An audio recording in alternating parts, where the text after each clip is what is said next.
మనతో పాటు పోలీస్ అధికారులు కూడా ఉన్నారు. వారిని అడిగి వివరం తెలుసుకునే ప్రయత్నం చేద్దాం. ఇక్కడ ఈ పోలీస్ అధికారులు సుమారు 10 బృందాలతోటి ఆ ప్రాంతం కూడా గాలించడం జరిగింది. చిన్నారి చెప్పులు ఎక్కడైతే దొరికాయో ఆ ప్రాంతంలో ఒక నల్లవాగు అనేటువంటి ఒక కుంట ఉంది. అది సుమారు 3 అడుగుల లోతుగా ఉన్నట్టు కూడా గ్రామస్తులు చెప్తూ ఉన్నారు. సార్, మరి ఆ చిన్నారి అక్కడికి వెళ్ళి ఉంటాడని మీరు భావిస్తున్నారు? అర్థం కాలేదు సార్. ఇప్పుడు చిన్నారి ఎక్కడ ఏదైతే అంగన్వాడీ సెంటర్ ఉందో అక్కడి నుంచి సుమారు 3 కిలోమీటర్ల దూరం చిన్నారి మృతదేహం దొరికింది. అయితే చెప్పులు దొరికిన ప్రాంతం మృతదేహానికి ఒక 500 మీటర్ల దూరం ఉంది. అయితే చెప్పులు దొరికినటువంటి ప్రాంతంలో చూసుకున్నట్లయితే అక్కడ పక్కనే నల్లవాగు ఉంది. సుమారు అది 3 అడుగులు పైగా కూడా లోతు ఉందని చెప్పి గ్రామస్తులు అంటున్నారు. ఆ చిన్నారి ఆ వాగు దాటిపోయే అవకాశం ఉందా? అంటే బాబు అప్పటికే అలసిపోయి ఉంటాడు కాబట్టి పోయేదానికి అవకాశం లేదు.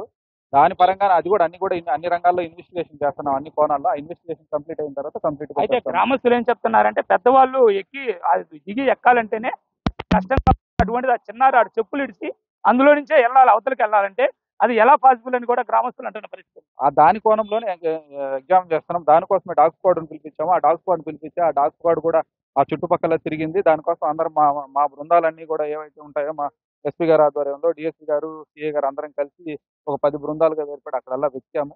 ఆ వెతికిన దాన్ని బట్టి ఇప్పుడు మేము ఆ ఇన్వెస్టిగేషన్ ఫర్దర్ గా ముందుకు తీసుకెళ్తున్నాం. ఇన్వెస్టిగేషన్ కంప్లీట్ అయిపోయిన తర్వాత పూర్తిగా చెప్పగలం. అయితే పాసిబిలిటీస్ ని కొంచెం అంచనా వేయకుండా సహజ మరణం అని చెప్పి నేరుగా ఉన్నతాధికారులు చెప్పడాన్ని గ్రామస్తులు అయితే కొంత ఇబ్బందికరంగా ఫీల్ అవుతున్నట్లు ఉంది.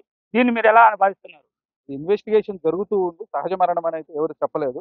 ఆ ఇన్వెస్టిగేషన్ ప్రాసెస్ కంప్లీట్ అయిపోయిన తర్వాత అందుకే ఫోరెన్సిక్ డిపార్ట్మెంట్ కూడా పిలిపించాము నిన్న.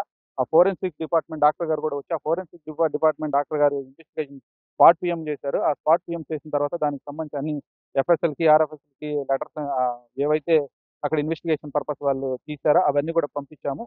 అవన్నీ రేపు రిపోర్ట్స్ వచ్చిన తర్వాత 100% దాని ప్రకారం ఏదైతే వస్తుందో దాని ప్రకారం చేస్తారు. మనతో పాటు గ్రామస్తులు ఉన్నారు. ఆయన అడుగుదా? సహజ మరణం అని చెప్పడానికి సిఏ గారు ఎవరు, ఒక ఎస్పీ గారు ఎవరు సార్ చెప్పడానికి?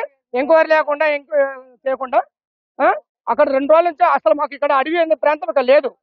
అడవి చెట్ల పొదలలో ఇరుక్కొని సహజ మరణం కింద సీఎం గారు చంద్రబాబు నాయుడు గారు చెప్పడం ఫ్లాష్ న్యూస్ లో, అలాగనే వచ్చేసి ఎస్పీ గారు చెప్పడము, ఖమ్మం సిఏ గారు వచ్చేసి సహజ మరణం చెప్పడము, అలాగనే డాక్టర్ గారు కూడా వచ్చేసి సహజ మరణం చెప్పుకోవడానికి అది చిన్న పిల్లోడు 2.5 సంవత్సరం పిల్లోడు 3 కిలోమీటర్ల దూరంలో ఎట్లా వెళ్ళిపోతుండు, ఎట్లా ఉన్నాడు.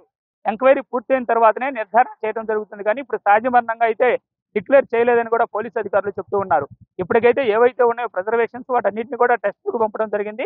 టెస్ట్ ద్వారా వచ్చేటువంటి రిపోర్ట్ ఆధారంగా చేసుకున్న తర్వాతే దీనిపైన పూర్తి ఎంక్వైరీ కూడా చేస్తున్నాము.